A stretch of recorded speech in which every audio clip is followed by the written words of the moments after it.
L'affûtage pour nous bouchers, c'est très important. C'est pour ça qu'un bon boucher doit bien savoir aiguiser ses couteaux. On mélange beaucoup l'affûtage et l'aiguisage alors que c'est deux parties qui sont bien différentes. Là, moi, je vais vous parler de l'affûtage. L'affûtage, il va se faire avec le fusil. Après, il y a plein de types de fusils qui existent. Pour un bon affûtage, il faut une pression qui soit bien précise du couteau sur le fusil. Il faudrait être autour des 30 grammes de force sur le fusil. Après, ensuite, il y a l'angle qui va énormément jouer.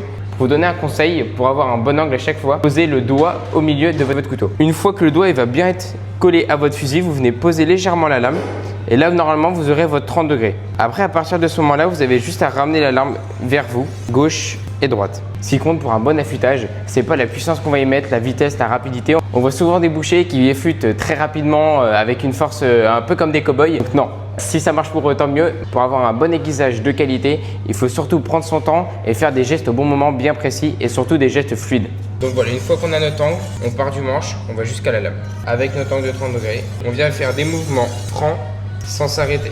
Une fois que vous avez votre geste qui est bien réalisé, il est important de passer un coup de fusil à ces couteaux environ toutes les 30 minutes en moyenne. Après, ça dépend ce qu'on est en train de faire. Quand on est en train de faire du désossage ou bien quand on est en train de faire de la pluche ou quelque chose. Une étape qui est très importante pour nous parce que ça va permettre de faire un travail qui va être efficace, net, bien précis parce qu'un couteau qui coupe, c'est toujours plus franc et ça va permettre de faire gagner en rapidité aussi parce que souvent on est là un petit peu à se chercher avec un couteau qui ne coûte pas. Là, au moins, vous allez être sûr de ce que vous faites et puis au moins, ça permet de réaliser du beau travail.